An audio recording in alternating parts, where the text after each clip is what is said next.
έτσι με εξωτερικό βέβαια μικρομεγάφωνο που έχω εδώ πέρα ένα στην ΠΑΟΚ. Έχω κάνει λίγο πρίμα τη διαμόρφωση, αλλά με βολεύει πάρα πολύ. Έτσι, το κρατάω, δηλαδή δεν έχω πρόβλημα εκεί να κρατάω το handset στο χέρι συνέχεια και με βολεύει. Σου έχω φτιάξει και μια ωραία βάση σε 3D εκτύπωση με το διακριτικό σου επάνω, ώστε να το βάζεις εκεί απέναντί σου στη θήκη μέσα, να στέκεται όρθιο χωρίς φόβο να πέσει, φίλε. Εντάξει, να δεις ότι δεν σε ξέχασα. Μόλις βρεθούμε μάλλον την Τετάρτη, θα στο φέρω εκεί την βασούλα μαζί και με το καλό που έρθει το μηχάνημα θα μου το δώσει εκείνη στο προγραμματίσω. Έχω βάλει εδώ όλα τα αναλογικά κανάλια, όλα τα ψηφιακά, όλα ρε παιδί μου, τις επαφές μέσα τα πάντα.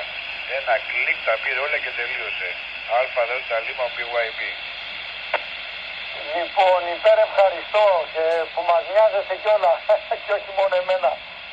Ευχαριστώ Λευτέρη μου, να είστε καλά.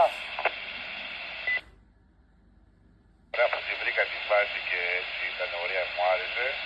Εδώ εντάξει, ποιος έχει το ίδιο ράδιο, εσύ, με το τυπώσουμε εκεί να υπάρχει. Λοιπόν, έγινε, τα λέμε και από κοντά, πολλά 73.